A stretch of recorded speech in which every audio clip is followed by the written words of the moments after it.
¿Qué tal, chavos? Tengan un excelente día. Hoy vamos a ver la materia de taller de lectura y redacción para preparatoria. Son 2 semestres. Mi nombre es el profesor Ángel Flores Almeida. Espero que se encuentren bien ahí en sus casas, que se pongan cómodos para dar inicio a este pequeño video. Pero no sin antes dejarles una pequeña reflexión, como ya es costumbre. Y dice así. Dice: nunca se aparte de ti la misericordia y la verdad. Átalas a tu cuello, escríbelas en las tablas de tu corazón, y hallarás gracia y buena opinión ante los ojos de Dios y de los hombres. Bueno, ¿qué nos dice a nosotros esto? Pues de que esas son virtudes que deben estar a lo largo de nuestra vida. Son cosas que debemos de estar practicando día con día. La misericordia hacia las personas que nos rodean, ese apoyo a las personas que nos necesitan. Debemos de ser demostrativos con eso. Y dice, y la verdad. ¿Qué es la verdad? Pues la verdad se refiere a la palabra de Dios que debe estar en nuestras vidas, que debemos de permanecer en ella, que nosotros debemos de buscarla y que se quede grabada esa palabra de Dios, esa sabiduría de Él en nuestras vidas. ¿Para qué? Para tener buena opinión ante los ojos de Dios y de los hombres. Porque si en nosotros están estas virtudes, la misericordia y la verdad en nuestros corazones, ¿qué quiere decir? Que ya no vamos a aparentar, sino que ya están, ya son parte de nuestra vida, ya son parte de nuestro carácter. Pues va a ser notorio ante las personas que nos rodean y por supuesto va a ser del agrado ante los ojos de Dios. Entonces, para comenzar el tema del día de hoy, vamos a hacer una pequeña oración. Y ahí donde estás, si gustas cerrar tus ojos, vamos a darle gracias a Dios por este día. Padre, hoy nos acercamos a ti en el nombre de tu Hijo Jesús. Queremos darte gracias por un nuevo día que nos das, porque tu misericordia es nueva cada mañana. Gracias por tu fidelidad, por tu provisión, porque tú nos has ayudado hasta aquí, tú nos has sostenido. Te pedimos que tú bendigas, Señor, a cada familiar nuestro, Señor, donde quiera que se encuentre, que tú nos guardes en el hueco de tu mano y que pongas en cada uno de ellos en su corazón, que pongas paz, que pongas esa misericordia también de acordarse de aquellas personas que están en necesidad. Y si nosotros podemos ayudar o aportar en algo, sabemos que lo estamos haciendo también para ti. Porque dice tu palabra que debemos amar al prójimo como a nosotros mismos. Entonces esto te lo pedimos en el nombre de Jesús y danos la gracia el día de hoy para aprender este tema nuevo. En el nombre de Jesús. Amén. Bueno, ahora sí, chavos, vamos a continuar con el tema del día de hoy, que es referente a los textos líricos. Bueno, ¿qué quiere decir esto? La lírica se caracteriza porque en ella el poeta expresa su propia intimidad para hacer sentir sus vivencias personales.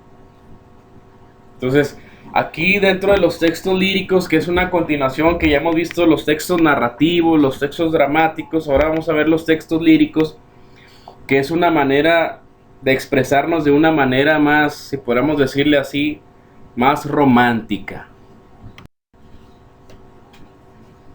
Dice, el origen de la lírica. Bueno, este concepto viene de la antigüedad, viene de Grecia. Aparte, la lírica nace del instrumento musical lira, o sea, aparte de la lírica, antes se acompañaba, no solamente, por decirlo así, se declamaba o se leía poemas o escritos, sino que también eran acompañados por medio de instrumentos musicales de cuerdas normalmente. Dice, en sus inicios la poesía transmitía por medio de la oralidad, como ya lo dijimos. Dice, para permitir su repetición, los poemas mantenían cierta estructura, como son la rima, el verso, la estrofa, que los vamos a ver más adelante. Entonces, no solamente se hablaban, sino que también tenían un acompañamiento musical, la mayoría de los casos en el tiempo antiguo.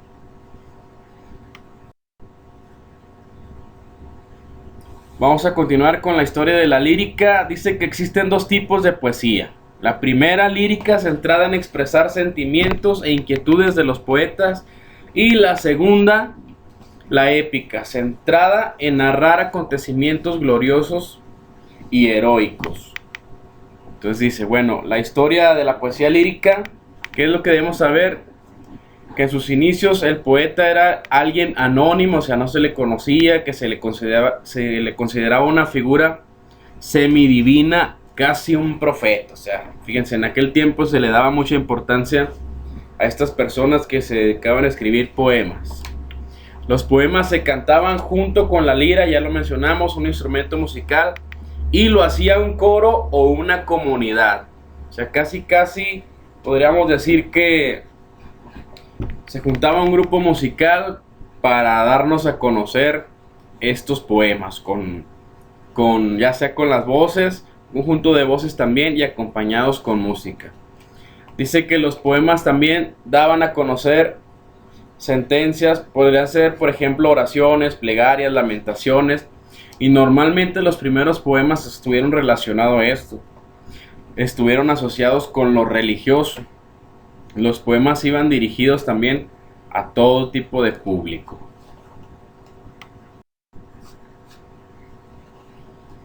Vemos aquí que la poesía épica, dice, pues se comienza con la edad heroica, tiene como fin glorificar a los héroes después de la batalla. Pues claro, después de sus victorias, pues empezaban a escribir este tipo de poemas o este tipo de poesía.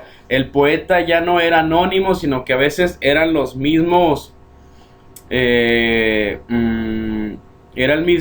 poema era recitado por el mismo personaje o por el mismo héroe, resaltándose a los rasgos heroicos en ese momento.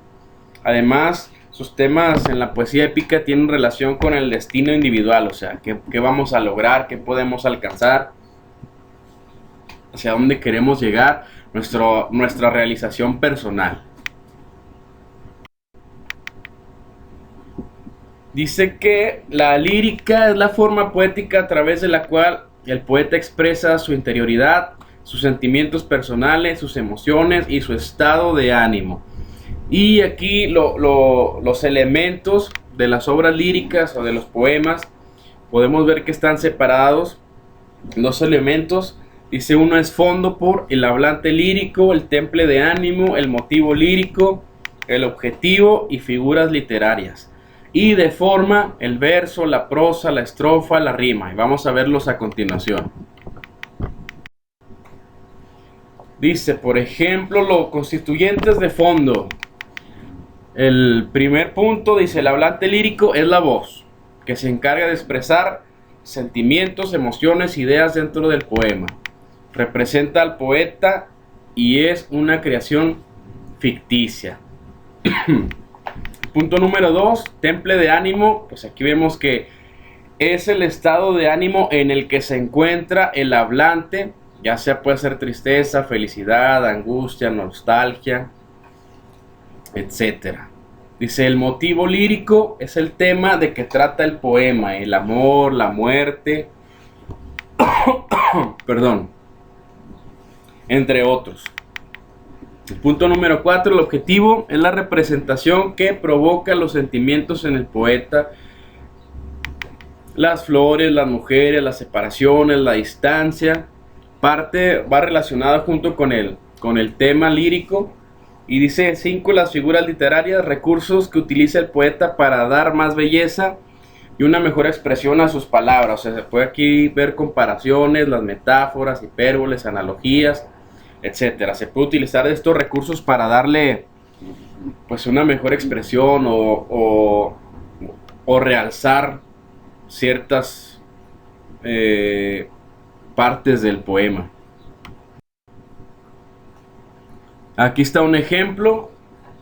Dice así, dice, miro al cielo y lloro, porque la luna ya no brilla, porque tus ojos ya no la iluminan, porque tus ojos ya no la quieren.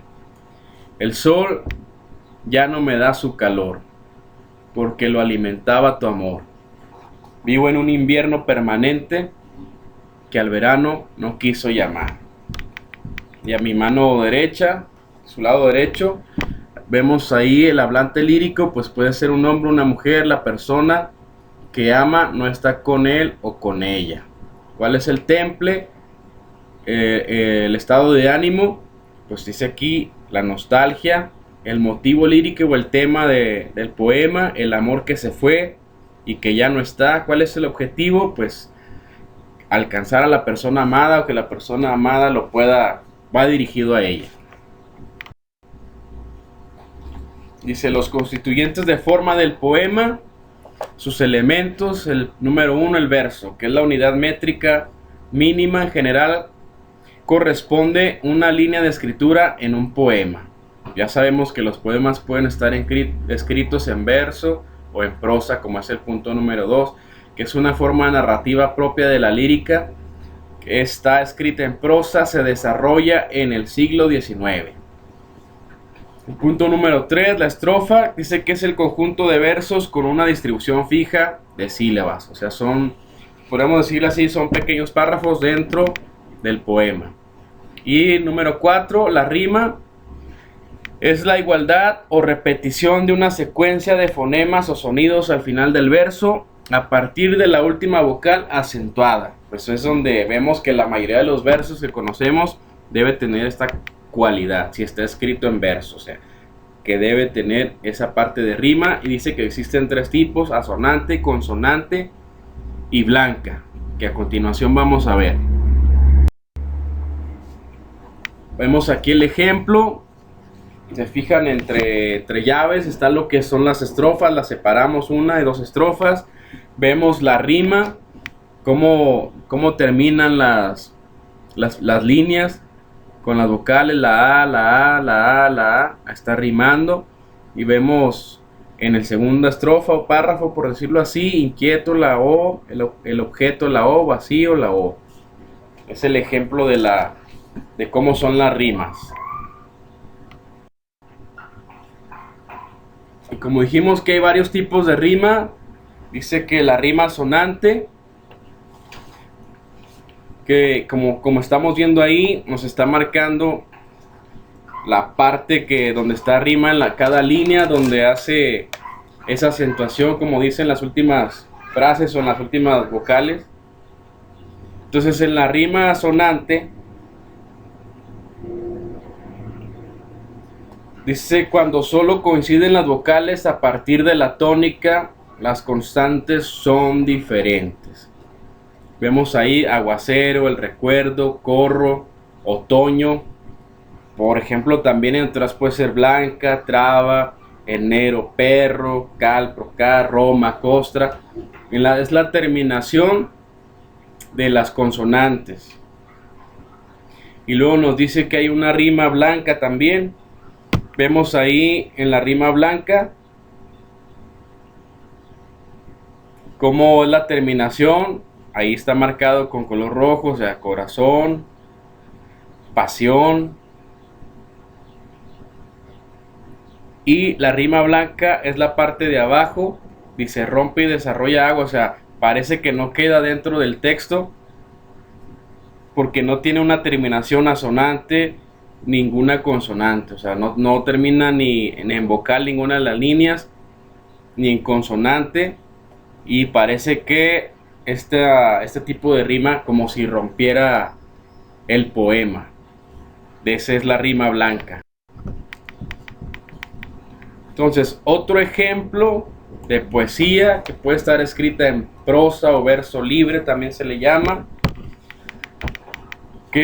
¿Cuál es la característica? Pues de que, si se fijan, no está escrita en versos, sino que está escrita continuamente. Y ahí tenemos el ejemplo, dice, no había visto antes la verdadera imagen de la tierra. La tierra tiene la actitud de una mujer con un hijo en los brazos. Voy conociendo el sentido maternal de las cosas. La montaña que me mira también es madre. Y por las tardes la neblina juega como un niño por sus hombros y sus rodillas. Entonces este tipo de poesía es más vanguardista, fue escrita a partir de los primeros años del siglo XX. Aquí ya, si se fijan, no tiene mucha rima los escritos, sino está más bien así como en rima blanca, o sea, no tiene terminaciones entre sus líneas que rimen.